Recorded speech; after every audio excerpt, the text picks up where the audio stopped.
Daily Bread 30 at ChristenDome. Psalm 18, 1-6.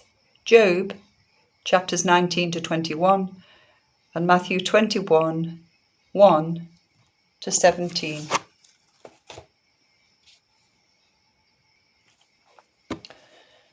Psalm 18, 1-6. I love you, Lord, my strength. The Lord is my rock, my fortress, and my deliverer. My God is my rock, in whom I take refuge, my shield and the horn of my salvation, my stronghold. I called to the Lord, who is worthy of praise, and I have been saved from my enemies. The cords of death entangled me.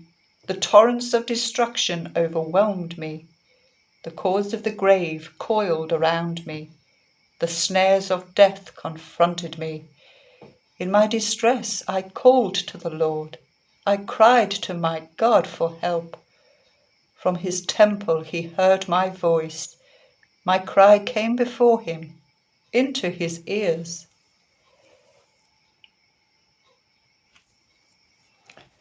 Job chapter 19.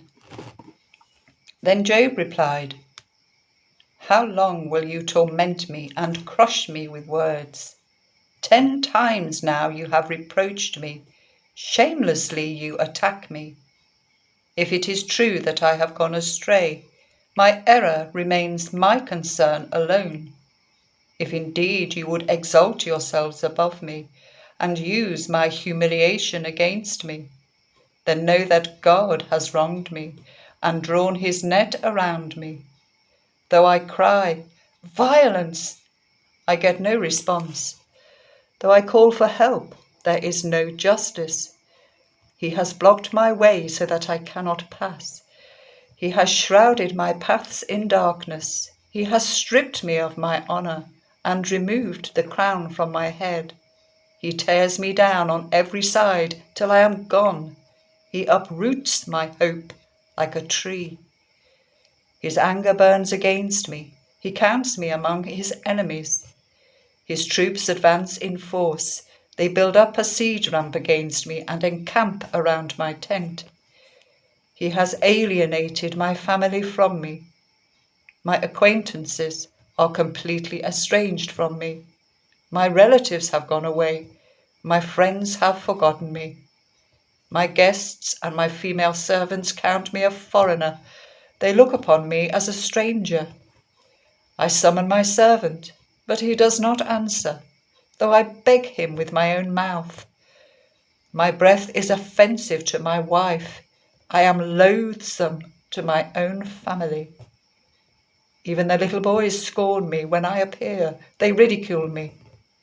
All my intimate friends detest me. Those I love have turned against me. I am nothing but skin and bones. I have escaped only by the skin of my teeth. Have pity on me, my friends, have pity, for the hand of God has struck me. Why do you pursue me as God does? Will you never get enough of my flesh? Oh, that my words were recorded, that they were written on a scroll, that they were inscribed with an ironed tool and lead, or engraved in rock forever. I know that my Redeemer lives, and that in the end he will stand on the earth. And after my flesh has been destroyed, then, apart from my flesh, I will see God. I myself will see him with my own eyes, I and not another. How my heart yearns within me. If you say, How will we hound him, since the root of the trouble lies in him? You should fear the sword yourselves, for wrath will bring punishment by the sword, that you will come to know the Almighty. Then Zophar the Naamathite replied, My troubled thoughts prompt me to answer, because I am greatly disturbed. I hear a rebuke that dishonours me. and my understanding inspires me to reply. Surely you know how it has been from of old, since Adam was placed upon the earth, that the mirth of the wicked is brief, the joy of the godless lasts but a moment. Though his pride reaches to the heavens, and his head touches the clouds, he will perish for ever like his own dung. Those who have seen him will say, "Where is he?" Like a dream he flies away, no more to be found, banished like a vision of the night. The eye that saw him will not see him again. His place will look on him no more. His children must make amends to the poor. His own hands must give back his wealth. The youthful vigour that fills his bones will lie with him in the dust. Though evil is sweet in his mouth, and he hides it under his tongue, though he cannot bear to let it go, and lets it linger in his mouth, yet his food will turn sour in his stomach. It will become the venom of serpents within him. He will spit out the riches he swallowed. God will make his stomach vomit them up. He will suck the poison of serpents. The fangs of an adder will kill him. He will not enjoy the streams, the rivers flowing with honey and cream. What he toiled for he must give back uneaten. He will not enjoy the profit from his trading.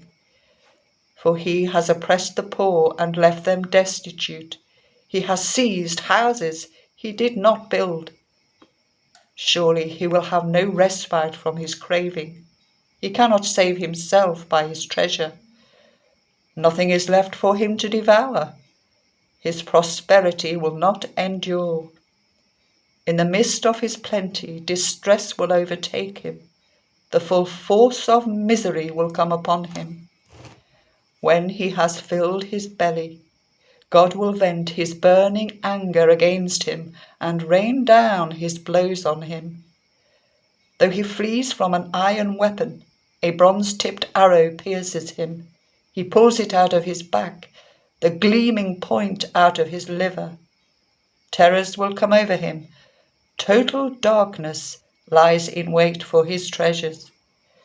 A fire unfanned will consume him and devour what is left in his tent. The heavens will expose his guilt. The earth will rise up against him. The possessions in his house will be carried off, washed away on the day of God's wrath. Such is the fate God allots to the wicked, the heritage appointed for them by God. Chapter 21. Then Job replied, "Listen carefully to my words. Let this be the consolation you give me. Bear with me whilst I speak, and after I have spoken, mock on. Is my complaint directed to a human being? Why should I not be impatient? Look at me and be appalled. Clap your hand over your mouth. When I think about this, I am terrified. Trembling seizes my body. Why do the wicked live on, growing old and increasing in power? They see their children established around them, their offspring before their eyes. Their homes are safe and free from fear. The rod of God is not on them. Their bulls never fail to breed. Their cows calve and do not miscarry. They send forth their children as a flock. Their little ones dance about. They sing to the music of tambourine and lyre. They make merry to the sound of the pipe. They spend their years in prosperity and go down to the grave in peace. Yet they say to God, 'Leave us alone. We have no desire to know your ways. Who is the Almighty that we should serve him? What would we gain by praying to him?' But their prosperity is not in their own hands, so I stand aloof from the counsel of the wicked. Yet how often is the lamp of the wicked snuffed out? How often does calamity come upon them, the fate God allots in his anger? How often are they like straw before the wind, like chaff swept away by a gale. It is said, God stores up the punishment of the wicked for their children. Let him repay the wicked, so that they themselves will experience it. Let their own eyes see their destruction. Let them drink of the wrath of the Almighty. For what do they care about the families they leave behind when their allotted months come to an end? Can anyone teach knowledge to God, since he judges even the highest? One person dies in full vigour, completely secure and at ease, well nourished in body, bones rich with marrow. Another dies in bitterness of soul, never having enjoyed anything good. Side by side they lie in the dust, and worms cover them both. I know full well what you are thinking, the schemes by which you would wrong me. You say, where now is the house of the great, the tents where the wicked lived? Have you never questioned those who travel? Have you paid no regard to their accounts, that the wicked are spared from the day of calamity, that they are delivered from the day of wrath? Who denounces their conduct to their face? Who repays them for what they have done? They are carried to the grave, and watch is kept over their tombs.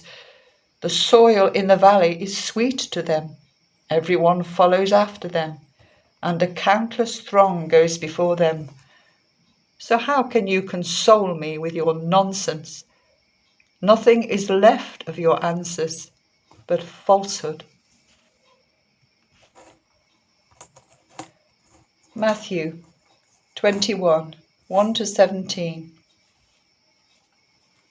As they approached Jerusalem and came to Bethphage on the Mount of Olives, Jesus sent 2 disciples, saying to them, Go to the village ahead of you, and at once you will find a donkey tied there, with her colt by her.